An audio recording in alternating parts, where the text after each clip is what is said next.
이미 올라도 너무나 많이 올랐다는 점이죠. 과연 지금 사도 될까? LG화학이 사상 최고가를 경신했습니다. 미국의 테슬라도 전고점을 넘어서서 고공행진을 거듭하고 있죠. 다시 시장의 시선이 2차전지, 전기차 관련 주식으로 집중되고 있는 상황입니다. 그런데 문제가 무엇이냐? 전기차 관련된 주식들 이미 올라도 너무나 많이 올랐다는 점이죠. 해당 주식을 보유하고 있는 투자자 같은 경우에는 이거 언제까지 오를까? 언제 팔면 좋을까? 그리고 해당 주식을 보유하고 있지 않은 투자자 같은 경우에는 이미 올라도 너무 많이 올랐는데 과연 지금 사도 될까? 그런 고민을 하고 있을 텐데요. 그래서 오늘은 사상 최고가를 경신한 2차전지 관련된 주식들 과연 얼마까지 상승할 수 있을지 단기적인 관점이 아니라 장기적인 관점에서 한번 살펴보도록 하겠습니다. 이 부분을 알아보기 위해서요. 과거 성장주의 주가가 평균적으로 얼마나 오랫동안 상승을 했는지 이 부분을 알아볼 필요가 있을 것 같아요. 그래서 분류는 혁신 제품, 인프라, 혁신 제품 플러스 인프라 이렇게 세 가지로 나눠서 살펴보겠습니다. 일단 이 자료는 지난 11월 12일 메리츠 종금증권에서 출간한 전략공감 2.0 리포트를 참조해서 제가 각색해서 만든 자료입니다. 좋은 내용이 상당히 많더라고요. 자, 이렇게 세 가지로 나눴는데 혁신 제품이 무엇이냐? 산업이 발전을 하면서 새로운 제품들이 나오죠. 대표적으로 자동차. 1900년대에는 자동차가 혁신 제품이었습니다. 그리고 20세기 말에는 PC였죠. 그리고 21세기 들어서는 핸드폰, 그리고 2010년도부터는 스마트폰이 바로 혁신 제품이 되었죠. 그래서 이러한 혁신 제품을 만드는 기업들의 평균 주가 상승 기간은 6.4년입니다. 그리고 인프라를 만드는 기업들의 평균 주가 상승 기간은 9.1년. 인프라는 무엇이냐? 자동차가 달리기 위해서는 도로가 있어야겠죠. 그리고 PC가 널리 상용화되기 위해서는 인터넷이 연결이 되어 있어야 됩니다. 핸드폰도 마찬가지죠. 이 무선통신 기술이 발전을 해야 핸드폰을 맘 놓고 쓸 수가 있겠죠. 그래서 그 인프라에 해당되는 제품을 만드는 그런 기업들의 평균 주가 상승 기간이 9.1년이었어요. 그리고 마지막 혁신 제품 플러스 인프라. 자, 이거는 혁신 제품과 인프라를 합치는 그런 개념보다도 인프라가 마련이 되고 그 다음에 혁신 제품이 출시가 된 이후에 이와 관련된 파생된 산업이라고 보시면 됩니다. 그래서 자동차 같은 경우에는 자율주행을 들 수 있고요. 그 다음에 PC 인터넷 같은 경우에는 서비스 관점에서 이 SNS 이것이 상당히 많이 발전을 했죠. 그리고 이커머스도 마찬가지입니다. 그래서 지난 2010년 이후로 계속해서 상승세를 구가하고 있는 빅테크 기업들. 자, 그런 기업들이 바로 혁신 제품 플러스 인프라, 여기에서 파생된 그런 서비스를 만드는 기업이다 라고 볼 수가 있겠죠. 그래서 이런 기업들은 평균 20년 이상 장기적으로는 상승을 했다는 거예요. 그런데 문제는 무엇이냐? 자, 과연 혁신 제품을 만든다라고 해서 무조건 주가가 상승을 할까요? 자, 그것은 아닙니다. 왜냐하면은 무조건 혁신 제품이라고 해서 기발한 아이디어가 담긴 발명품이라고 해서 그것이 대중화되는 것이 아니라는 것이죠. 이 혁신 제품이 과연 대중화될 것이냐? 자, 이것을 판단할 수 있는 그 척도가 필요합니다.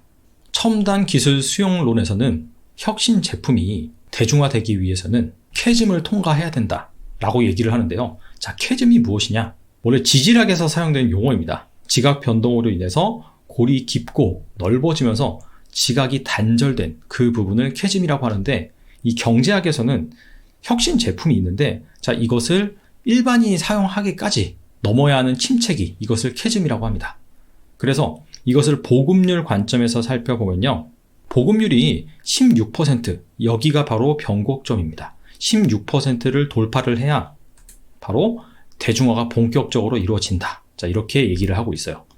반면에 16%를 돌파하지 못한다면은 아직 대중화가 이루어진 단계가 아닙니다. 얼리 아답터들만 해당 제품, 해당 서비스를 사용을 하는 것이죠. 그래서 혁신 제품인데 대중화되지 못한 그러한 제품이 대표적으로 구글 글래스, 그 다음에 VR 기기, 이런 것들을 들 수가 있겠죠. 혁신 제품이라고 누구나 다 인정을 합니다. 하지만은 대중적으로 사용하는 제품은 아닙니다. 그래서 이걸 만드는 기업들이 단기적으로 테마 관점에서 오를 수는 있지만 주가가 단기적으로 구조적으로 성장하는 성장주로 들어가기에는 애매하죠. 자, 반면에 대중화에 성공한 제품, 바로 스마트폰이겠죠. 스마트폰 같은 경우에는 이미 특정 국가에서는 보급률이 90%가 넘습니다. 자, 그러면서 대중화가 되면서 애플, 삼성 이런 굴지의 기업을 탄생을 시켰죠. 자, 그런 관점에서 과연 전기차는 혁신 제품이긴 하나 보급률이 16%, 즉 캐즘을 돌파할 수 있을지 그 부분을 깊게 생각해 봐야 되는데요. 개인적으로는 돌파할 수 있을 것이다 라고 생각을 합니다. 사실 전기차를 타는 이유가 중요하겠죠. 내연기관 대신 전기차를 타는 이유, 첫 번째로는 비용이 내연기관보다 전기차를 타는 것이 더 싸게 된다, 절감이 된다 라고 한다면 전기차를 타겠죠. 두 번째 같은 경우에는 전기차가 더 편리하다, 충전을 더 편리하게 할 수 있다든지 아니면은 주행거리가 더 길다든지, 자, 그런 부분이 있어야겠죠. 아직까지는 이 전기차가 내연기관에 비해서 방금 말씀드린 그러한 장점이 부족한 상황입니다. 자, 그럼에도 불구하고 우리나라뿐만 아니라 유럽, 중국, 자, 이런 국가들에서 공격적으로 이 전기차 관련돼서 보조금을 지급을 하고 있고요. 관련 산업 육성을 위해서 인프라 구축 등 상당히 힘을 쓰고 있는 상황입니다. 미국 역시 바이든이 대통령으로 당선이 되면서 해당 부분에 대한 전폭적인 지원이 예상이 되는데요. 이렇게 국가의 전폭적인 지원, 이 부분 때문에 상당히 그 전기차를 구매할 만한, 이용할 만한 메리트가 점점 생겨나고 있는 것은 사실입니다. 자, 그렇다면 투자 관점에서 이 전기차라는 혁신 제품이 과연 이 보급률 관점에서 어디에 위치하고 있을까요? 일단 그 부분을 알아보기에 앞서 봤던 그 차트입니다. 이 시간에 따른 보급률이 진척되는 속도가 구간마다 조금 다르다는 것을 알 수가 있습니다. 보급률이 0%에서 10%, 이때까지는 보급률이 차츰차츰 상당히 좀 느리게 증가를 합니다. 그런데 이 10%가 넘어가면은 30%까지는 속도가 상당히 빨라요. 자, 평균적으로 보급률이 0%에서 10%까지 가는 속도보다 10%에서 30%까지 가는 속도가 4배나 빠르고요.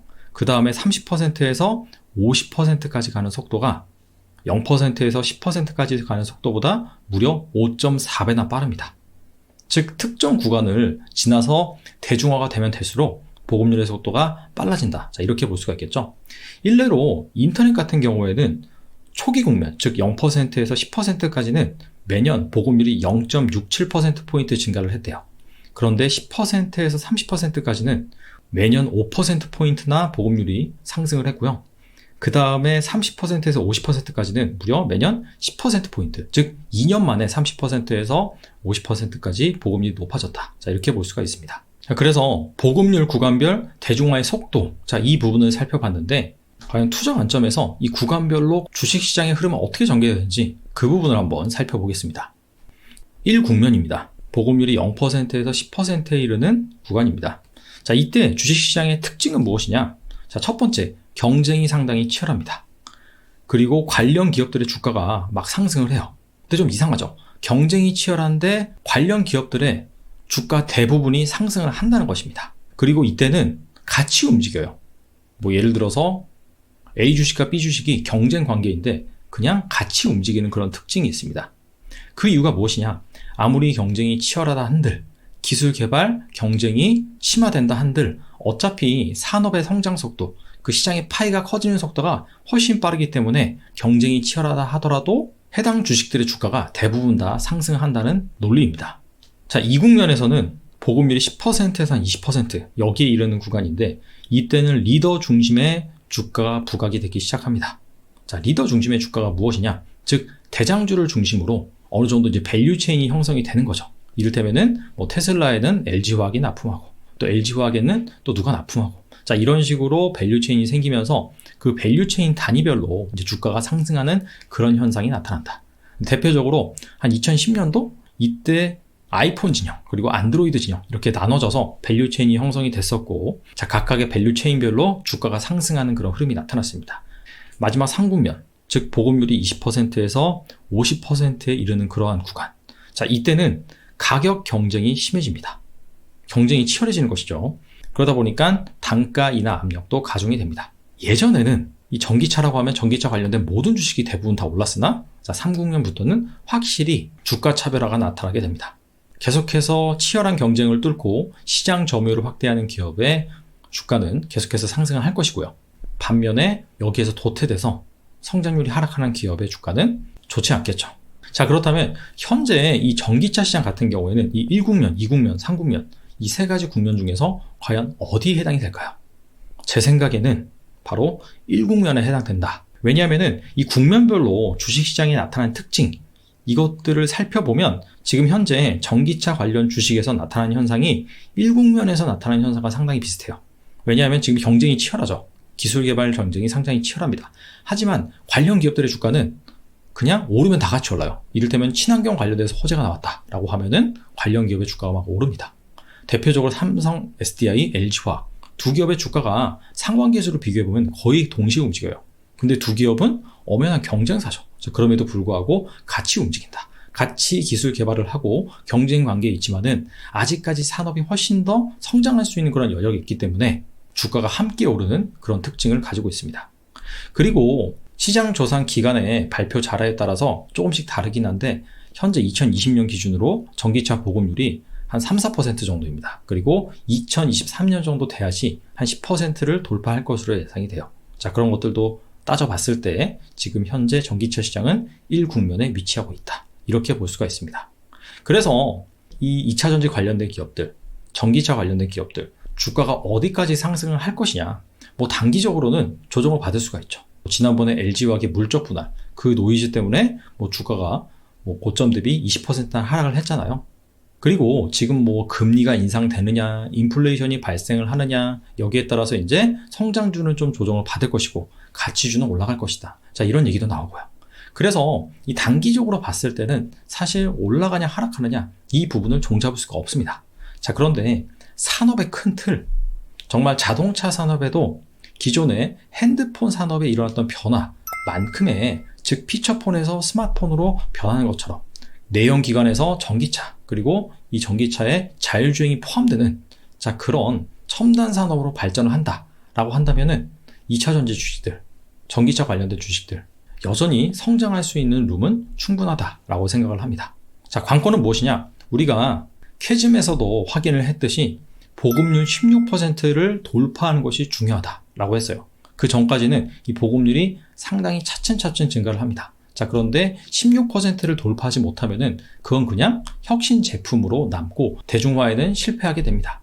따라서 이 전기차 보급이 얼마나 잘 진행이 되느냐, 자, 그 부분이 핵심이고, 앞서서 말씀드린 것처럼 정부의 보조금 정책, 인프라를 육성하려는 노력, 자, 이런 부분이 상당히 중요하겠죠. 그래서 이 전기차 관련된 주식을 투자하시는 분들 같은 경우에는 이러한 정부의 정책, 각국의 기조가 지금과 같이 이 친환경 관련된 정책 중심으로 잘 이어지는지, 자, 이런 부분들을 잘 살펴볼 필요가 있고요. 그리고 현재는 모든 그런 전기차 관련된 기업들의 주가가 그냥 오르면 다 같이 오르고 떨어지면 다 같이 떨어지고, 자, 그런 국면에 있지만은 분명히 보급률이 확산되면서 차별화가 일어날 것입니다. 그래서 좀 더 안정적으로 투자하기 위해서는 다양한 경쟁력이 있는 기업에 어느 정도 분산 투자하는 그런 지혜도 필요해 보입니다.